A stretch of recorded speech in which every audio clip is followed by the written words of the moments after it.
Hallelujah. Let Lord Jesus Christ shine forth. Good morning, good afternoon, good evening, wherever you are joining us. Welcome to another live stream with TCCI Ministries. This is our second live stream today. You might be thinking I've got nothing else to do, but all I'm trying to live my life in exile. And tonight we do have Dr. J. Smith with us. We will go through quick reflection on his debate with, I think David Wood doctor as well, with David Wood on did Muhammad exist? But before I kind of say hi to him, and those of you who are in the chat, thank you very much for being available and joining us. For us to have healthy conversation and healthy discussion, please do not share individuals' personal details. Please do not abuse and harass my chat. That means do not copy and paste the same message again and again within 1 minute. And also please don't be here in the intention of changing the topic. So we will be talking about did Muhammad, so-called prophet of Islam, existed, and Jay Smith is going to help us to think through. I did ask him to join us because I sacrificed my beauty sleep last weekend and watched his debate with David Wood, and I saw how David Wood demolished Jay Smith's arguments. Therefore, I wanted to give him chance for him to resurrect again. But let me just put something serious. David Wood and Jay Smith had a debate on did Muhammad, prophet of Islam, existed or not. Doesn't matter which side did well or doesn't matter which side had good arguments. Bottom line for me as a Christian who does the work of evangelist, both sides, which side like we pick, both sides destroy Islam. David Wood points out that Muhammad is really bad and dangerous man and false prophet. Jay Smith points out actually he wasn't really existed at all, and both sides points out Muslim people need Lord Jesus Christ for them to have eternal life, for them to have fellowship with our triune God. They need to give up Islam and come to Lord Jesus Christ, accept him as the eternal Son of God, and by believing in him they will have life. But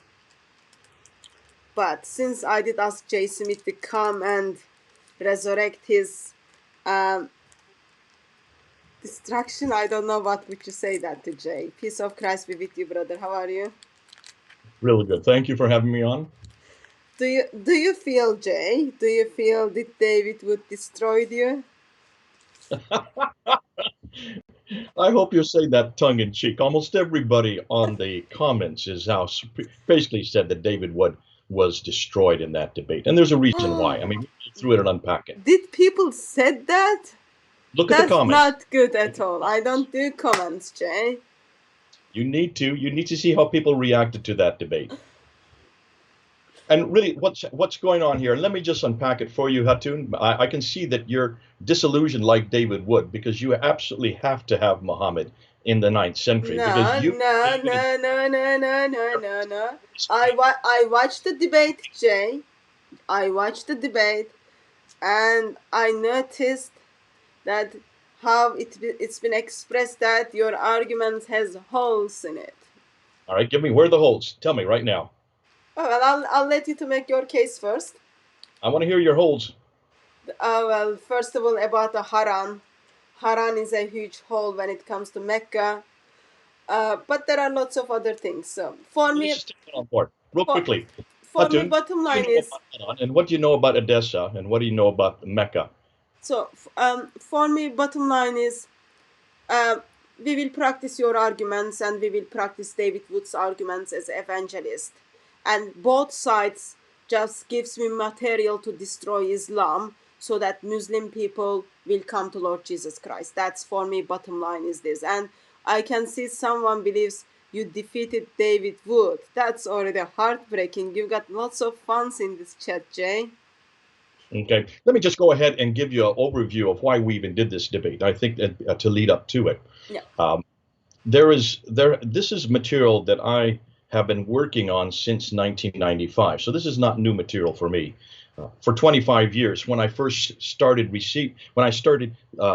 when I sat under Dr. Gerald Hotting's tutelage in his class, and I first was introduced to the difficulties with the 7th century, the fact that there's just nothing at all from the 7th century to support a man named Muhammad, or to support a city called Mecca, or to support a caliphate of Abu Bakr, Umar, Uthman, and Ali. These names just don't exist in the 7th century. We don't find them on any inscription. We can't find them on any documents.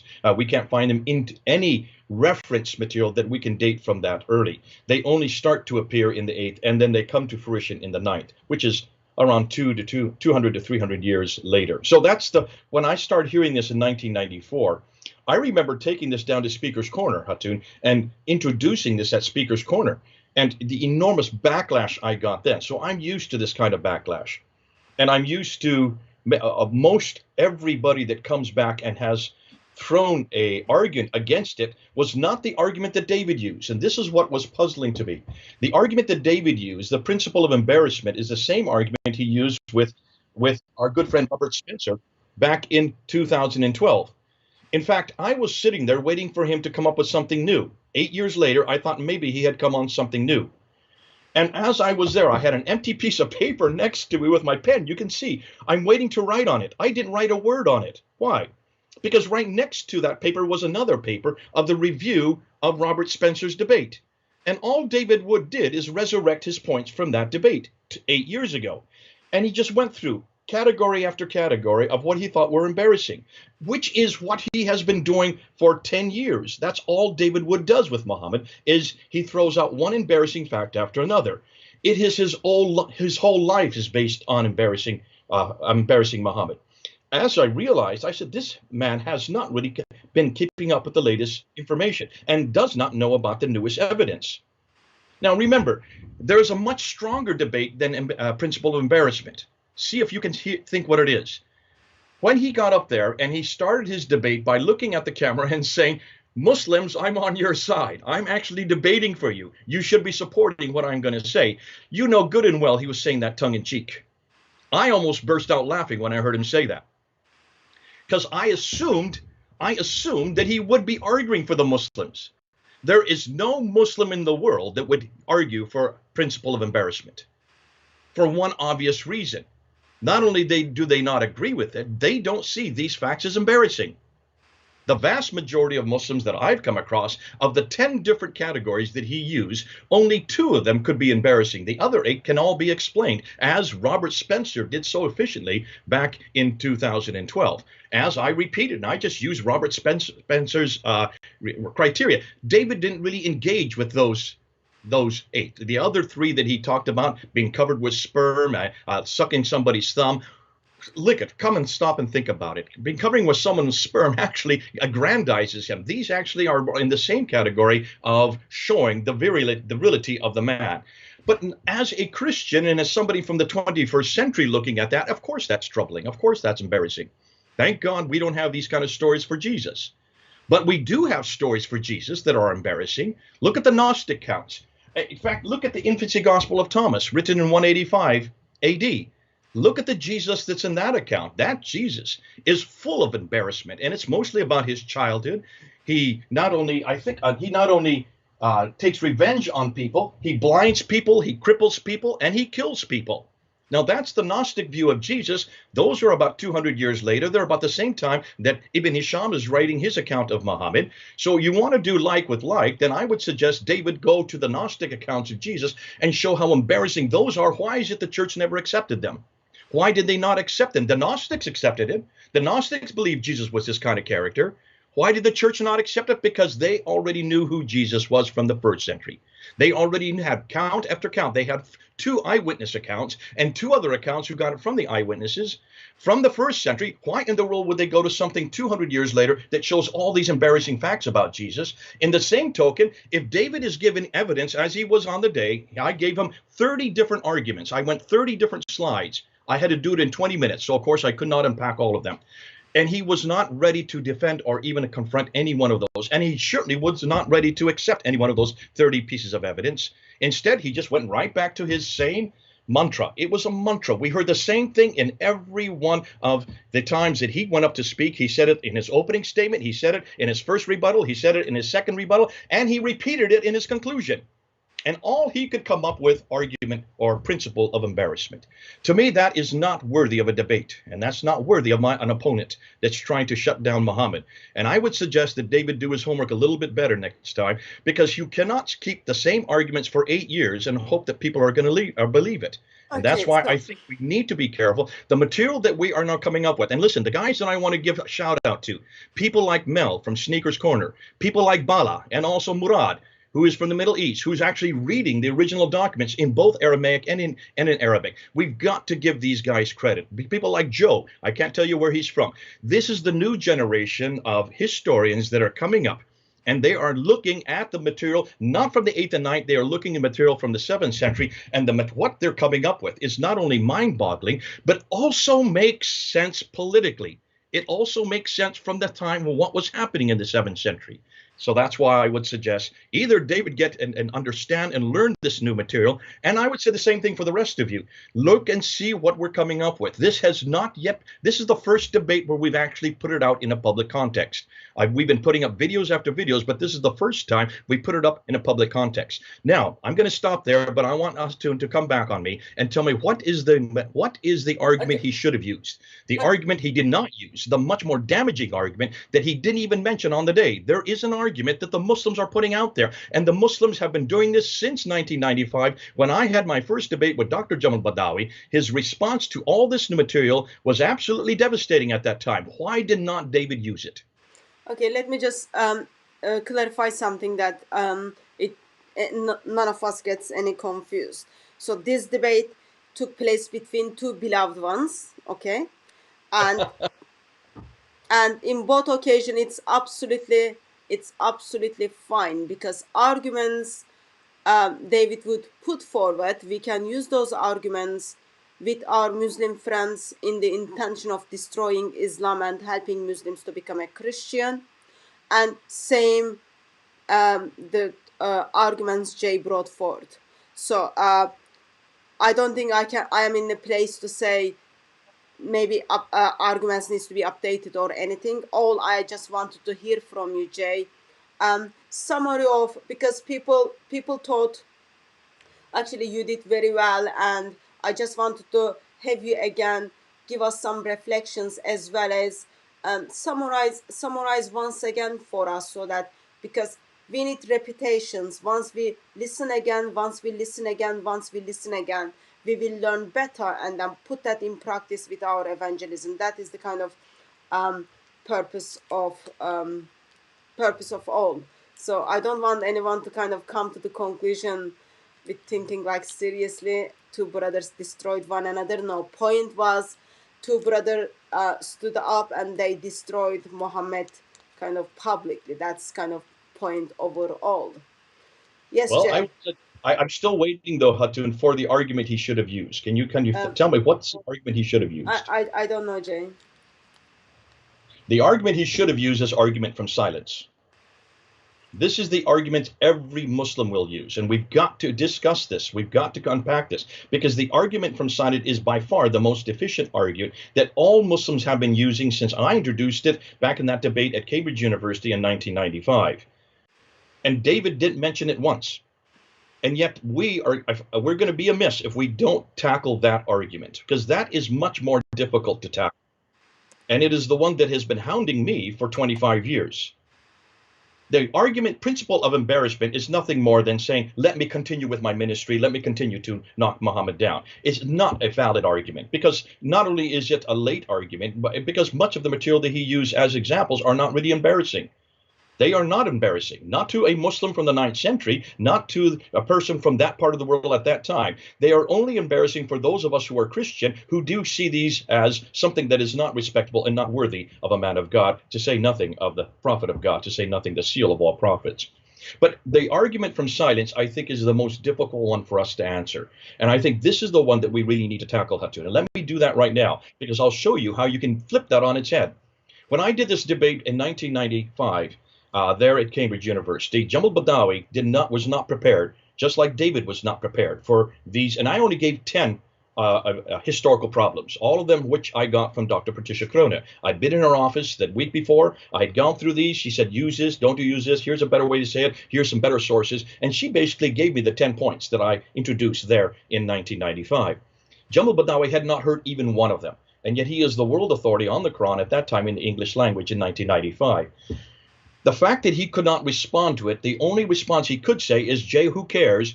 None of this is you cannot support any of these from the 7th century, because there is nothing there in the 7th century. You're only arguing from silence. And evidence of absence is not absence of evidence. You've heard this phrase before. It's the typical phrase we always get. Just because we don't have evidence for Muhammad doesn't mean he didn't exist. Just because we don't have evidence for Mecca doesn't mean it did not exist. Just because we don't have evidence for any manuscript from the time of Uthman or any of these people called Muslims or any religion called Islam doesn't mean they didn't exist. It's just that we haven't found the evidence yet. It will be uncovered in time. Meanwhile, let's go with what we have in the 9th and 10th century, redacted back to the 7th century, and let's assume that they are correct. And that's all that I've been getting, and that's all that I've been fortunate on me. And it's a good argument, and it's a brilliant argument, because it is an argument that Christians have used also for the whole premise of whether we know Abraham exists, or whether we knew Moses existed, and whether we should keep the first 11 chapters of Genesis. It's what I was learning. I was taught in seminary. The argument of silence is a real problem for the Old Testament, especially the book of Genesis and later. Now, the way to answer that is, why don't we find evidence for it? And we were able to do that with the Old Testament. And that's why the Mari tablets and the Nuzi tablets, the Amarna tablets, the Ebla tablets, those 4 genre of tablets have now supported and supplemented who we now know who Abraham was. We now know where Sodom and Gomorrah were. We now know that Moses got it correct when he was writing it down. He knew exactly the customs of the day, and he got the right places at the right time with the right people doing the right things. In almost every case, we have now found that when Moses talked about things that were good 400 years before his time, he got it correct. Why? Because it is historically accurate. Now, because of that, we needed to do the same thing with Muhammad. And this is where Muhammad, we could have to ask the same thing of Muhammad. Why is it that they can't find anything about Muhammad from the 7th century? The very good reason is because the artifacts now are starting to come to the fore. These artifacts are now coming to play, like the coins. Let's start with the coins. Take a look at the coins, and you will see the coins were being minted by these Arabs who were controlling from Libya in the west all the way to Afghanistan in the east. That's a huge swath of land. Let me just put up a map before you. You can see right here. So from this part here all the way to here, that whole swath of land was under their control by the time Muawiyah comes to power in 660. All that orange area and the brown area. That includes Iran, Afghanistan, that includes Syria, Jordan, that includes Lebanon, all of Israel, that includes all of Saudi Arabia, all the way over into Libya, includes Egypt and Libya. All that swath of land was under the control during that period. They were minting coins. The reason you mint coins is not only just for commerce, you also mint coins so that you can announce who you are as the new leader. So Abu Bakr, Umar, Uthman, and Ali should have minted coins with their names on it, because every leader of men minted coins. Is there one coin with any of their names on it? There were coins that were coming from that time, from 630 to 640 to 650 up until 661, when Muawiyah then mints his coins. Look at the coins of Muawiyah. That's the first recognizable coins we get for someone from the Umayyad Caliphate. Yet, even Muawiyah, as late as 661 up until 680, so now we're talking about 50 years, almost 60 years by the time Muhammad has died, we have coins in the West, they are all Christian. In the East, they are all Zoroastrian. Written in Arabic, with Arabic names, with rulers' names on it, but not Abu Bakr, not Umar, not Uthman or Ali, and certainly not Muhammad's name. Nowhere. And why, if they are Muslims, why in the world are they minting coins with crosses on them over in the West and with the fire altars, Zoroastrian fire altars in the East? That is hugely damaging for Islam. And when Muawiyah, the first great caliph of the Umayyad Caliphate, who should have been a sound Muslim by that time, he says nothing about Muhammad. He rinse coins with Khusraw's face on it, and he has Bismillah, which is understandable because Bismillah would be the name for God in both Zoroastrian and also in Judaism and also in Christianity. Allah is the name that is used in Arabic from that time. But then he puts Al-Malik, he puts himself, he's referring to himself. Why in the world would he be referring to himself? Praise be unto God, the king, referring to himself. And here he has the Zoroastrian fire altar on the back, proving that in the East, he was very much accommodating the Zoroastrian. Nothing whatsoever about who he is or what he believed or about what he was about. Not until 692 do we get a coin finally that is Islamic, and that's Abdul Malik's coin, and you know the argument from there on out. Now let's go to the inscriptions. See, the inscriptions, we have 30,000 of these inscriptions. And they are all, none of them are from Mecca and Medina. Look, before we finish with the coins, notice where the coins are minted. The coins are not minted anywhere near Mecca and Medina. The coins in the West are minted in Syria and in parts of Israel. The coins in the East are all minted in Iran. And those coins are being minted while these caliphs supposedly were in power by these caliphs. Yet nothing whatsoever about these caliphs are on these coins. Remember, back in those days, they didn't have TV. They didn't have any type of newspapers or radio or internet to introduce when they came to power. They had to use coins because coins were in the hands of everybody. And that's the best way to announce who you are as the new ruler. And you always put your name, you always put your face on the coin. Then you put your religious denomination on the coin to distinguish who you represent. And then you put the date on it and where the mint comes from. In every case, there's nothing Islamic about any of those coins until Abdul Malik comes in. He introduces the Shahada, and the Shahada, take a look at the Shahada, La ilaha illallah Muhammadur Rasulullah. And you look at Muhammad is nothing more than a title of the praised one who is the messenger of God. Who is he referring to?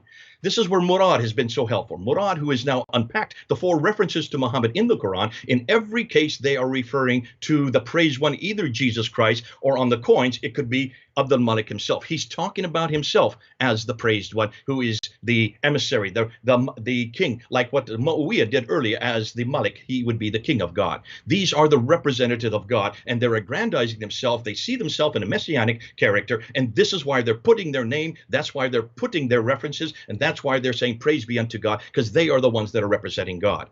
Now, fascinating what he does do on that one, that he puts and takes off the, he does a mockery of the Byzantine cross on the back. Because of that, Justinian II goes to war with him immediately in 691 and 692.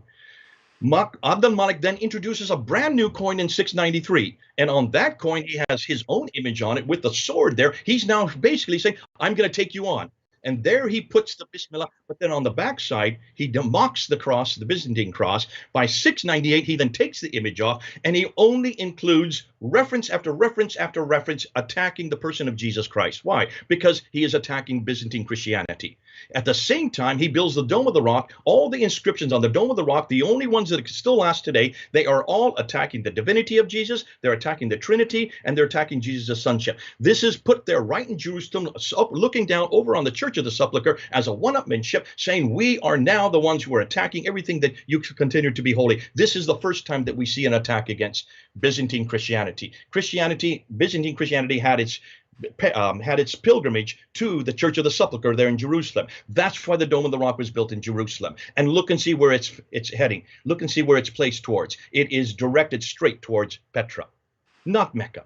Nothing about Mecca at all in any of these mosques. And this is where Gibson's material has been so exciting, because Gibson has shown that all the mosques, not just the one there in Jerusalem, not just the Dome of the Rock, not just the Al-Aqsa, he is showing that every one of the mosques in every country, as far away as China in the east and India, Cherman, India in the east, as far away as up in the north from Turkey, down in Yemen, every one of the mosques up until 706 are facing Petra. Not one is facing Mecca. And the first mosque to face Mecca is not till 727, and that's in Banbor in Pakistan, proving that as the Umayyads, who were very much interested in Petra as the sanctuary, do not finally give in, politically speaking, to the Umayyads until 749, which comes about another 10 years later. Once they come to power, then all their mosques are facing Mecca. Why Mecca? Because of what happened with Ibn Zubayr. Look and see what Ibn Zubayr does. He rebels against Abdul Malik in 687. He's there, governor of Petra. He destroys Petra, destroys the Kaaba, and takes the black stone with him. What happens when you take the black stone with you?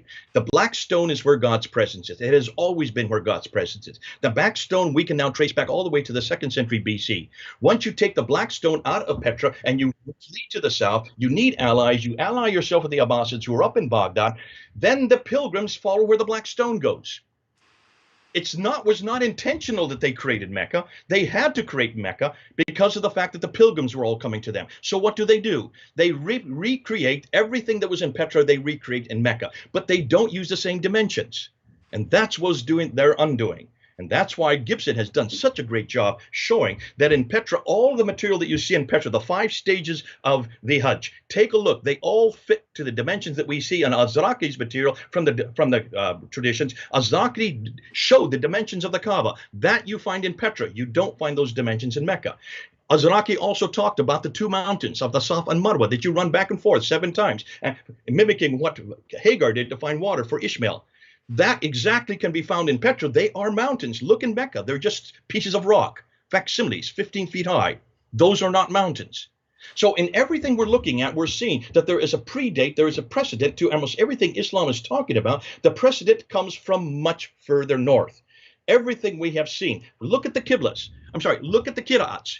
You've been dealing with the Qira'ats. And notice where all the Qira'ats begin to appear. Why is it that of the 30 official Qira'ats that were finally standardized by Al-Jaziri, in 1429, that is the 15th century, 800 years later, take a look at them. 22 of them are from Basra, Kufa, and Damascus, and the majority of them are from Kufa. Why Kufa? Well, I'll tell you why Kufa. That used to be Hira. That is where the original Muhammad lived. That was Iyas ibn Qabisa lived. His nickname was Muhammad. He was a 7th century character. He was a king. He had responsibility for 30 towns. He is the one who in 622, do you see the date? 622? He is the one when Heraclius destroyed the Sassanids. He then takes over and has a reliance with the Jews. That's why he was seen as a safe pair of hands. But he was not a Muslim. He was a Christian. He was a Lakhmid Christian from the Lakhmid dynasty up there in Hira. And that's why 622 became important, because 622 is the date that the Arabs finally got their ascendancy, the Arabs finally got their identity, and they can now create that identity. Now, one last thing, Hatu, before you jump in. The inscriptions are highly damaging to Islam. The inscriptions are probably the best piece of literature we have because they are from the 7th century. I mentioned 30,000 of them. They are now been looked at. Lindstedt is probably the one who's, Ikka Lindstedt, who's done the greatest work on it. Look and see what he has found. He has looked at all the inscriptions from 640 up to 740. And he notices that all the inscriptions, all of them are coming from the north. There are no inscriptions in Mecca and Medina. If this was the center of power, if this was the center of the universe, is this where all the caliphs lived? If this is where Islam was being formed, why are there no inscriptions from down that far south? They are all coming from north, up near Petra. They're coming from up in Damascus. They're coming from what is today Israel, in Lebanon. That's where the inscriptions are coming. They're rock inscriptions. They're written in Arabic. They're written in Quranic Arabic. Look at that. They're written in Quranic Arabic. What am I talking about? I'm talking about the Aleph Maksura. They include the Tar Marbuta. They also include the Aleph. These are what you find in Quranic Arabic today. But that is not Arabic from Mecca, Medina. That is Arabic from Nabatean. It is Nabatean Aramaic. Those endings of words only come out of Nabatean Aramaic, which comes out of Petra, which is up in Jordan, 600 miles further north. What would they use, or what should have been used, or if Muhammad did live at the time of the beginning of the 7th century, what Arabic would he have used? He would have used Sabbaic Arabic from the Yemen. Sabbaic Arabic does have the 5 dots and does have the 3 vowels. Had he used that Arabic, we would have not had any Qira'ats.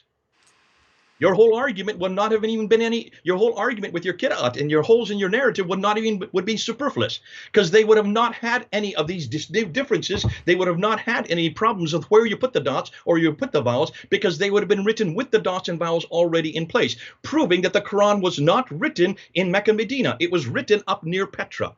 And it was using Nabati and Sebek that did not have dots, did not have vowels. That's why at the end of the 7th century, going into the 8th century, they then had to impose those dots and vowels. But that was not imposed down in Mecca. That was not imposed down in Medina. That was all coming from Kufa. That's why all the Qira'ats are from Kufa. Can you understand why the majority of the Qira'ats, of the 30, 22 of them, of the 30, are from that part of the world? Because that's where the Arabic comes from, that's where that Quranic Arabic comes from, and that's where the dots and vowels were then being manipulated and traced, and they're, all the variants are coming out. We know as many as 700 different Qurans existed by the time that finally Al-Jaziri puts it down. Well, he's not the only one. You have Shabati in 1192, and you also, before that, Ibn Mujahid in 936. So those are the three that actually canonized the 30 Qurans. 936, 1192, and 1429. Look at the dates. These are all hundreds of years, 500, 800 years after Muhammad. And these men who did all this canonization, these Qurans from which they were choosing from, are all from the north. They are not anywhere near the south. They are nowhere near Mecca and Medina. Okay? Does that help you? Have you got anything else? I got a lot more if you want to keep going. That's just 5 of 30 slides that I have on this material. But those are probably the best ones to get the word out. Now let me get back to this argument from silence. What have I just done right now in the last 10 minutes? I have given you piece after piece after piece of evidence from the 7th century, have I not? The rock inscriptions. Prior to 690, there is no reference on any of the rock inscriptions up in the north. There's no evidence for anybody named Muhammad. There's no reference to any religion called Islam, no reference to any people called Muslims, no reference to any place called Mecca, and no reference to any Quranic material on these inscriptions. These are the earliest material that we have from the 7th century. That is evidence. No longer are we arguing from silence. That destroys that argument from silence. So when does Muhammad, as a man, as a person, when does he start to get introduced on the rock inscriptions? Not till 730. 730, that's 100 years after Muhammad, that he finally gets introduced as a person who is a prophet, who then has all these what we call these 5 pillars. The 5 pillars that we now see today get introduced at that time. So then the question needs to be asked, if I am arguing from silence, like everybody suggests that I have been doing, like we've been doing, they've been saying that for, since 1995, no longer are we arguing from silence, because we now have the coins to support us. We now have the Qiblas to support us. We now have the rock inscriptions to support us. We now have also the Arabic, the Nabatean Arabic to support us. We are, in fact, my question to Muslims is, we are the ones that no longer are arguing from silence. You are arguing from silence, because you cannot support one thing about your Muhammad in the 9th century. How many times in the debate did I turn to David and say, you have not dealt with this evidence? I'm looking for one reference on one coin, on one inscription, one reference to this man named Muhammad from the 7th century. Did you notice he was not able to answer one of those? In the entire debate of an hour, an hour and 50 minutes or whatever it was, he was not able to come up with one piece of evidence. Now listen, Muslims have tried. And that's why they've gone to the Ashtanami letter. That's why they've gone to the Doctrine of Iacobi. That's why they have gone to the Dome of the Rock. That's why they have gone to the 4 references to Muhammad in the Quran. These are all attempts to show that Muhammad had existed. That's why they've gone to the Constitution of Medina. I debunked every one of those in the debate. Those are easy to debunk. Not one of them's from the 7th century. Some of them don't even appear till the 16th century. So everything that Muslims have tried to come up with to try to find Muhammad in the 7th century, we have pretty much destroyed. And it's all happened in this year, in 2020. That's why this is just the first of many debates we're going to have. And I'm sorry for Muslims. Listen, you're right, Hatun. Doesn't matter whether or not David or I win that debate, Muhammad loses. But I think we need to start being honest as Christians. We need to start saying that if Muhammad did not even exist in the 7th century, and all these stories were created, listen, those stories did not come overnight. They came over a period of 200 to 300 years. It took them 200 to 240 years just to get his biography out there and to get his sayings out there. over 240 years, these stories were being bandied back and forth. They were being they were being attacked, and they were being revised and revised and revised. And that's why most Muslims want us to go back to Ibn Ishaq. They want us to go back to this guy here, Ibn Ishaq. And that's why even the Westerners are putting Ibn Ishaq's name on it. Even the Westerners are putting Ibn Ishaq's name. But this is not Ibn Ishaq's biography. This has nothing to do with Ibn Ishaq. We have nothing from Ibn Ishaq. This is 765. It looks like he did write a biography, but there's an awful lot of it that the Abbasids did not like about that biography. And that's why they had to rewrite it in 70 years later, from 765 all the way up to 833. Finally, Ibn Hisham has to write the new biography, and that's what we have in our hands today. If indeed this is from Ibn Hisham, we don't have the earliest manuscripts. So you can see from that 70-year period, there was an awful lot of manipulation going on. Take a look at Al-Bukhari. Al-Bukhari was given 6 jump in. stories, and he threw out 98% and only retained 2%. What happened and what was in that 98%? Wouldn't you like to know? It will be good to know, but let me just jump in and bring up some questions, Jay, if that's okay with you. So I think first I have to apologize for the first question because it really doesn't have any brain behind it, but let me bring it up. First question is, of course Muhammad was existed because his grave is in Medina, Jay. I told you, like, first, just that's the so far what we have, Jay. So while you are claiming there is no historical record of Muhammad, and then you are bringing coins and the writings and the direction of the Qibla, all those kind of things, we get to hear from Muslims that yes, Muhammad was existed because there is a grave in Medina. Okay. Gibson actually deals with this, and he does a really good job. And he says, listen, if there was this material in Medina from the 7th century, why is it that when they were building these enormously tall buildings that they have all over Mecca right now and Medina, they're building skyscrapers, and these are the fourth highest building in the world, the clock tower. When you build large buildings like that, you have to go into the ground, you have to build foundations. As you dig foundations, you dig up an awful lot of artifacts that are archaic and ancient. And one of the first things that happens whenever large buildings are created in very old cities, you have archaeologists that come around and they want to see those artifacts, because from those artifacts you recreate the history of the city. Gibson went to a conference where there were these archaeologists were there, and he went and he asked this question from these archaeologists: what have you found in Mecca and Medina?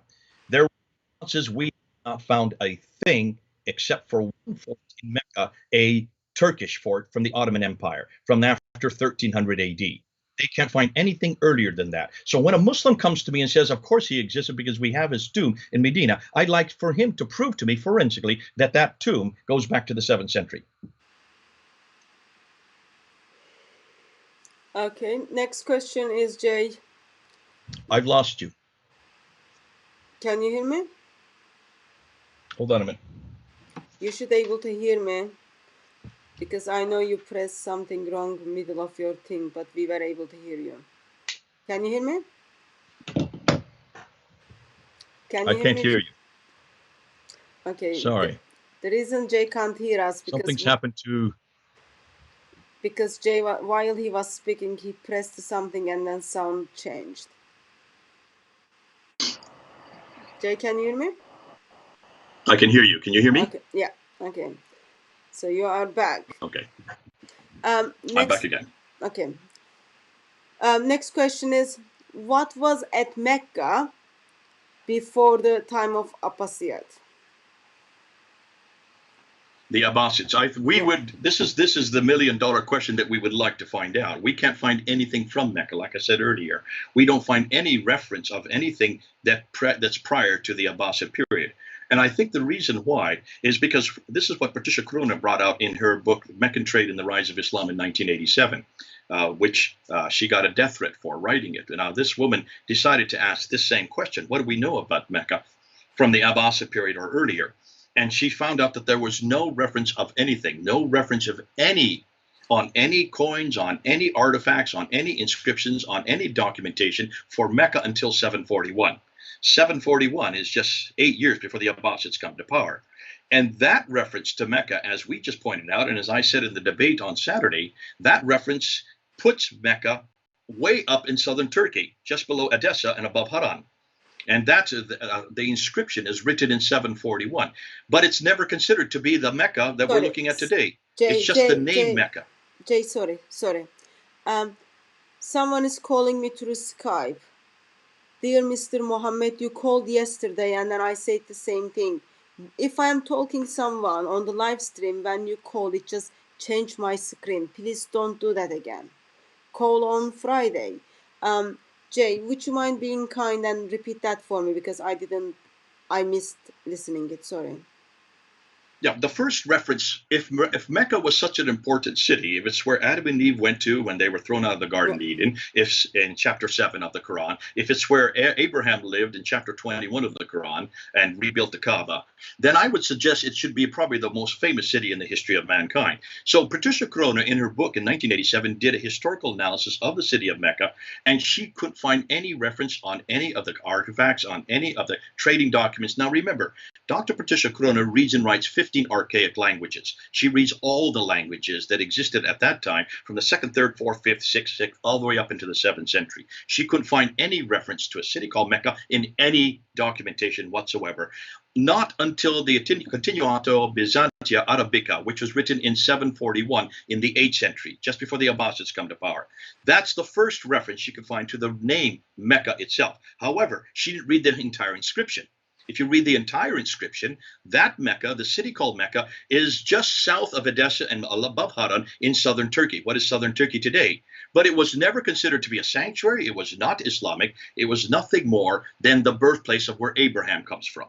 That was what it's known for. Now remember, back then in the 8th century, they believed that Abraham came, that Ur was up in southern Turkey. We now know since the 1800s, 1853, because of Dr. Taylor, that Ur is actually in southern Turkey. But they did not know that 1,000 years earlier. So what's fascinating, even that reference to Mecca is the wrong Mecca. It is not the Mecca of the traditions. So where and when did Mecca then come into existence? It looks like it's the Abbasids that chose Mecca, as I said earlier, because of Ibn Zubair, who fled from Abd al-Malik, who fled from the Umayyads, who brought the black stone with him. And in bringing the black stone with him, he also brought God's presence with him. And that's why once he fled down to where he came from, which is around the Taif, between Taif and Mecca, he then introduced along with the Abbasids, because he needed allies, he got the Abbasids from Baghdad, and they introduced Mecca because the pilgrims were coming. Once the pilgrims started following the Black Stone, they needed to put together a sanctuary, and they used the same references that they had already had, the same 5 stages of the Hajj, what they call the pilgrimage from Petra. They reproduced them in Mecca, but they reproduced them using the wrong dimensions. That's why we pretty well know today that Mecca today is nothing more than a facsimile of the earlier sanctuary, which was in Petra. Okay. And next question is, what is the evidence that black stone was in Petra? And he probably says, I can't find him. Very, very clearly, when you go to the traditions, you look and see what they say about Zubair. In the tradition, Zubair is the one that does destroy. He is the underling. He is the governor of Petra under Abd al-Malik from 685 to 687. In 687, he rebels against Abd al-Malik, and he destroys Petra, destroys the Kaaba, then runs with the black stone. It's all right there. He takes the black stone with him, realizing that once the black stone has left Petra, Petra really has no importance. Now, it's in the traditions. Is there any historical evidence? No, there is not. And like we've always been saying, we don't have historical evidence for the black stone, except we now know where the black stone comes from. And that's something I'm yet to introduce. That we will introduce that in a video. We now know where the black stone originally came from. It actually comes from Elagabalus. Hold on. We're going to show you, because you can see the trajectory of the black stone that starts all the way from the 2nd century AD. So it predates Islam by 500 years. And wherever the black stone was, God's presence remained. That's why it was brought to Petra by the Nabateans. And that's why those who then rebelled against the Nabateans, rebelled against the Umayyads, took it down to what is today the Hijaz. And that's why they then reintroduced the black stone on the new Kaaba. But the new Kaaba is the wrong dimension. It's too small. but it's still there today. However, notice it's not one stone. It's about 8 small stones. Why has it become 8 small stones? I'm not going to tell you yet. You're going to have to wait until we introduce that. That's something yet to be introduced. Thank you for that. Next question is, how was Kaaba become Muslim worship place if Muhammad didn't exist? No, the Kaaba, listen, there are many Kaabas. And this is where Hitti, if you look at Hitti's material, he describes, and this is something Tom Holland brought up too. If you look at Tom Holland's book that he came out in 2012, In the Shadow of the Sword, he mentions about that almost every major oasis had Kaabas. So Khaybar had a Kaaba. So did Yathrib have a Kaaba. So did Taif have a Kaaba. So did Nanjarat have a Kaaba. So did all these great cities along the what we call along the western the Western Plateau all had Kaabas. So did Petra have a Kaaba. Every major city had a Kaaba because that was where they used to be temples. These were Nabatean temples. And remember, the Kaaba is nothing more than a place where the Musaf al-Sharif, it's known as the Musaf al-Sharif in Arabic. And the Musaf al-Sharif is a place where you bow, or where you bow to, the holy place, the forbidden place where you bow to. So that was well known within the Nabatean era. And therefore the Kaaba, because every major city had a Kaaba, they were all vying for, not for in competition, it was what you would go to, it's where you would go to pay your allegiance of the existing gods from that city, and then pay your tribute, and then also basically pay your fee for remaining in that city before you moved on to the next city if you were a trader. So this was quite normal. Kaabas, there's the one in Petra, however, is the right dimension. The Kaaba that was there is the right dimension, according to Azraqi, for what we see in the traditions concerning the Kaaba. What is really rather ironic is the one in Mecca is the wrong dimension. It's too small. Okay, thank you for that. What is the first manuscripts of the Quran revealed at which date? I'm not going to tell you. That's yet to come. We're not going to get into that in this talk. This is not about manuscript evidence. We're all going to unpack every one of those manuscripts. We now have people who are doing PhD theses on almost every one of the major manuscripts. They are now coming up with dates that are not the same dates that you have heard up to date. You notice I'm saying date over and over again. Hold on. Stay tuned. We'll get to those manuscripts, and we're going to show you it's not what you think.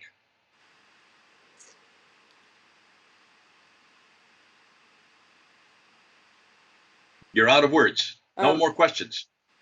No, because someone is just like buzzing through Skype, and it's changing my screen to find the questions. Okay. Please stop calling people, like seriously. Okay, the question is okay, here's a question. I'm looking at it right here. Here's a good question by Daniel M. And he's saying, if Muhammad was fictional and made up by people, why did they also fabricate and make up miracles and actual prophetic authority for Muhammad? They actually did. Take a look at the traditions and see the miracles that they attribute to him. There's lots of miracles attributed to him. But one of the reasons, and here's what I want to ask, why did David take those miracles that are attributed to Muhammad and say that they are also authentic? Because there's miracles of him splitting the moon. There's miracles of him cursing the ground so the body cannot be buried there. There's miracles of him walking across the water. Why aren't those miracles, which come from the same material that the embarrassing material comes from, why David doesn't accept those miracles then, if he's also going to accept the fact that the embarrassing material is from the exact same period and from the exact same documents? Thank you for that. Now, let me just one step further. And how many of you really believe that Muhammad walked across water? How many really believe that Muhammad split the moon? If you're going to say that these embarrassing stories are true, then why aren't these other stories about his miracles true? You can't have it both ways, folks. Just a side note, just a footnote on that. Remember, Quran denies Muhammad to make any miracles. Jay, a couple of more questions. Is there evidence? Can I come back on that real quickly? It doesn't deny. It just says he won't do any miracles for the Jews at that time when they asked him to provide a miracle. So the traditions provide the miracles. But I'm saying the Quran is earlier than the traditions, right?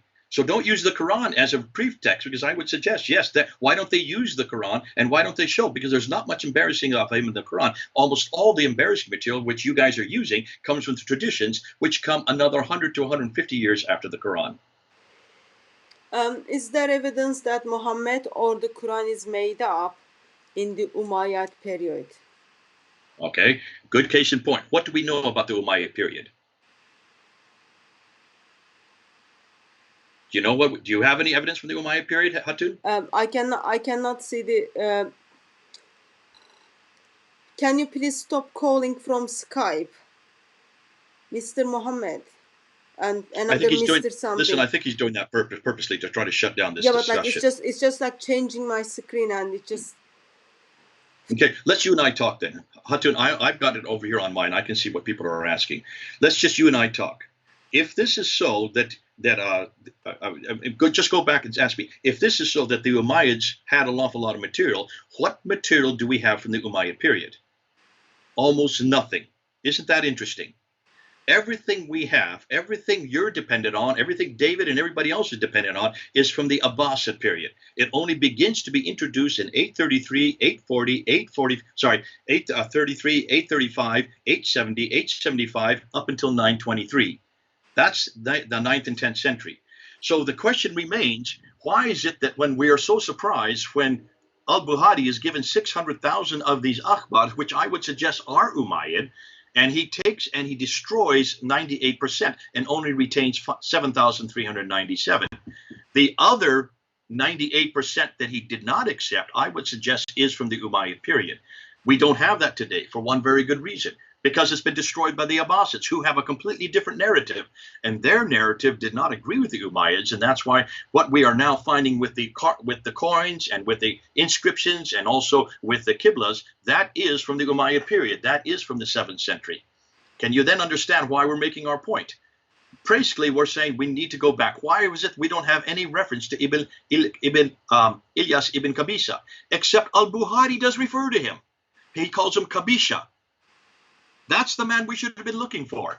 And that's the one who actually created the Arab hegemony and started the Arab identity and started the Arab, basically the Arab, it's not an empire, because the empire did not really begin until Muawiyah finally capitalized on it and created it in 661. But for 40 years, the Arabs were starting to take over ascendancy. And that's why when finally in 661, Muawiyah then creates that first Umayyad Caliphate. That, interestingly, we don't find anything earlier than that. That all then has been eradicated by the Abbasids. And that's one reason why it takes them 200 to 240 years to write down the story of this man and to write down the sayings of this man. Just a practical question, Jay. So, people are asking if you are able to share with individuals the presentation you did on the debate. Is that accessible for individuals to have access?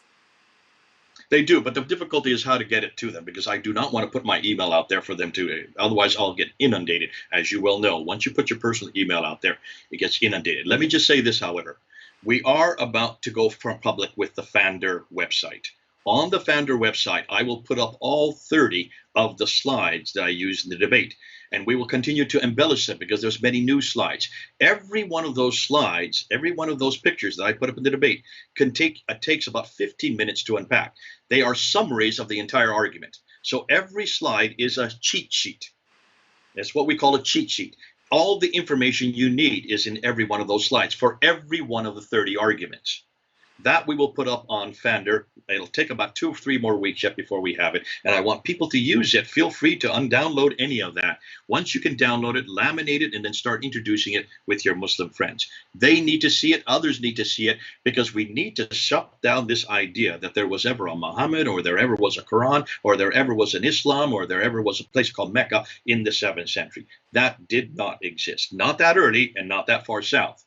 Up north, it was beginning to exist, but it did not come together by one man receiving a revelation from God. It came from political exigency as different groups were confronting each other politically, and how they, from one dynasty to another, and finally the dynasty that won out, then created the Muhammad that we have today. But it wasn't that they created ex nihilo. They use existing stories, they use existing data, and they use existing archaeological evidence to then support what they then know as what we now know today as Islam. See, what everybody else is telling me, and what you are all telling me, is that this great religion, with all its rules, regulations, and all its sophistication, came together in a 22-year period, from 610 to 632. Absolutely not. I don't know of any other empire this great, with this many rules and regulations, with this much sophistication and theological precepts, to have been created in just 22 years. What I'm saying is it did not happen in 22 years. It happened in 200 to 240 years, and possibly even 300 years. That makes sense. And it makes sense out of really two great empires that were fighting for ascendancy, and in contradistinction to an even greater empire, the Byzantine Christian Empire in the north.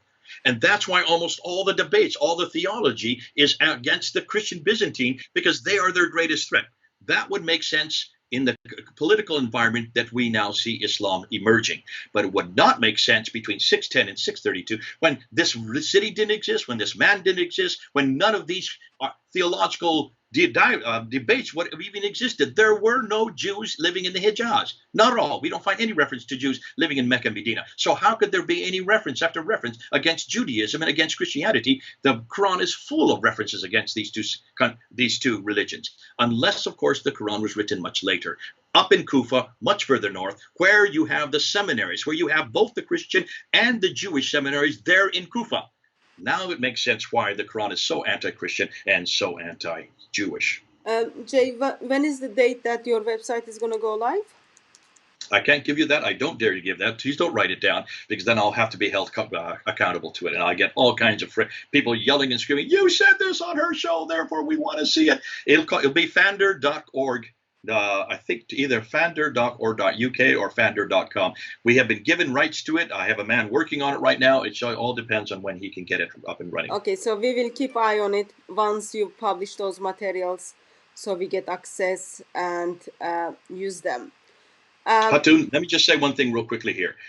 I am very much like you. You are a one-woman show. I'm a one-man show. I do not have a team around me. I don't have all these experts. I have to write all my own papers. I have to put up all my own videos. I have to edit all my own videos. Okay. I then have to upload all my. You do the exact same thing. And therefore, okay. People want so much from us. They want us to have had it up there yesterday. And I say, people, please hold on. We don't have teams around us who are experts. We have to do it all ourselves. Therefore, I will try to get it up there as quick as possible. But I cannot promise you anything right now, and certainly not on this show, because I see over almost 500 people are watching it at the moment, and I do not want to disappoint any of them. So let me kind of I need to go, but I just want to kind of ask one more question, two questions actually. I think we will have you as a follow-up on this discussion, because I didn't have that much time to keep you on. But so when on the debate, when David Wood destroyed you, and then offered you your poem for the rap, what did you how did you feel about it? Oh, I felt sorry for the rapper. You felt sorry for the rapper? Why? He messed it up royally. Listen, you cannot rap that unless you know it to give. That's not fair to him. It was not fair to him. It is the hardest thing to read, even for me to have read, because it follows a cadence, a particular cadence that goes to superfragilisticexpialidocious. If anybody knows that supercalifragilistic is absolutely nonsensical, that's the reason why I put it to that music, because everything in there is nonsensical. How can you then rap it and try to come up with a beat on it, and on top of that, come up with some type of rhyme and rhythm? You can see after about halfway through, he finally gave up and says, please, I'm sorry, I cannot go any further. And I felt so sorry. David should not have put him up to that, because it's much too difficult to do. I thought it was so fun. Have you got the poem for us, Jay? Do I have it with me? Yeah. Would you like to kind of finish with that one? Well, could you give me about 2 minutes while I go get it? Because I don't see it here. It's somewhere. It's in my bags. I haven't even unpacked it yet. Yeah. So if you can give me 2 minutes, I'll be right back. Okay, I'm counting. Oh, wait, I do have it here. Okay, I stopped counting then. No, just wait. Let me get it up. You keep talking while I unpack it, and then I'll have it in front of it. So people. While Jay finds the poem, let me just summarize once again. Debate which took place between Jay Smith and David Wood was helpful for us as a Christians who actually do the work of evangelist, in the intention, if we are using David Wood's argument, Islam is getting destroyed. If you are using Jay Smith's argument, Islam is getting destroyed in both sides. So And it is important that both arguments are being practiced. Both arguments are being practiced because it is wherever it stands, it still takes Muslims to hell. And eternal Son of God, Lord Jesus Christ, build a bridge, not with Islam, but for people, so that those people whom he died for can walk through that bridge. Therefore, if you are not satisfied with the both sides presentation or with any side's presentation, I am sure we can make it accessible for you to bring up your questions and then learn the arguments and then practice it and then see what is the comeback from Muslims, and then arguments can develop and become better if there are any holes in it. Yes, have you got the poem ready, Jane? I've got it right here. Okay, now remember, this poem summarizes everything I said for the debate. So all 30 ideas are in this poem. That's why I put it together. I did it first on your show a few weeks ago, Hatun, and then I've added 5 new verses to really confront David. Okay, maybe we don't need that part. Let's go with the one you shared in my live stream. Okay, let's do it together. Here we go. We all know well Muhammad's name. He's been around a while. He lived in Mecca, so we're told, his prophethood's on file. Yet no one saw him face to face, nor heard him speak a word. And all we know is centuries old, and that's downright absurd. Hisham, who wrote his story down, lived 2 centuries too late. Bukhari, who wrote what he said, lived at a later date. And there was just nothing written down that they borrowed from hearsay and lived in towns way far to north, hundreds of miles away. And so it seems it's all made up by Abbasids, we're told, who sought to purge all previous views and introduce their mold. They needed an identity different from those before. They had no book, they had no man, they needed something more. Muhammad was the name they chose, and Mecca was his town. The Quran was his special book, each word and letter sound. Yet that which they say came from God was written down by men who lived in Iraq, far to north, not even from his ken. The final version they call Hafs was not one of the best. He lied and cheated all the time, much worse than all the rest. The Arabic which it contained, from Hijaz it was thought, its grammar letters just weren't right, especially without dots. So where did it originate? Where could it have come forth? Southern Levant is where it hails, again, too far, too north. The mosque became their focal point, their qiblas were confused. When Gibson found they pointed north, he was indeed bemused. Yet what about Muhammad's name? It's nowhere to be found. The Hijaz is the place he walked, yet nothing's on the ground. The rock inscriptions are all blank. You'd think they'd say much more. Of him, we cannot find a trace. He's really just folklore. The coins are equally opaque. Of him, there's not a beep. Perhaps they went on holiday or maybe fell asleep. His town Mecca, where he grew up and where he sought his fate, was not known until 741, 100 years too late. Many have said he wrote letters and sent them all abroad. The Ashtanami is one case, but it has proved a fraud. The Medinan Constitution supposedly is true, but it makes too many mistakes. Its truths are all too few. The Doctrina Iokobi is also claimed as true, but their own man was in Jerusalem, turns out to be a Jew. Muhammad did not really live. His story is a lie. No one can find him anywhere, no matter how they try. Without Muhammad, Islam dies. It flits and floats away. Since we now know he didn't exist, Islam has had its day. Thank you very much for that, Jay. You want me to do the other 5 strophes for David? No, it's fine. Is that poem has a copyright or something? No, you can have it. Okay. I made it for you, Hatun. It was for your week where you were taking on Muhammad. So this is really your poem. It's my gift to you. That was Muhammad's birthday present, and it is, since he wasn't existed, I think we can share between us. You can have it. You can use it. Just don't abuse it. Thank you. Thank you very much for joining us and helping us to rethink whether Muhammad was existed or not. I think we will have you as a follow-up so that people will learn the arguments and then they put in the practice and then see how the groundwork takes place.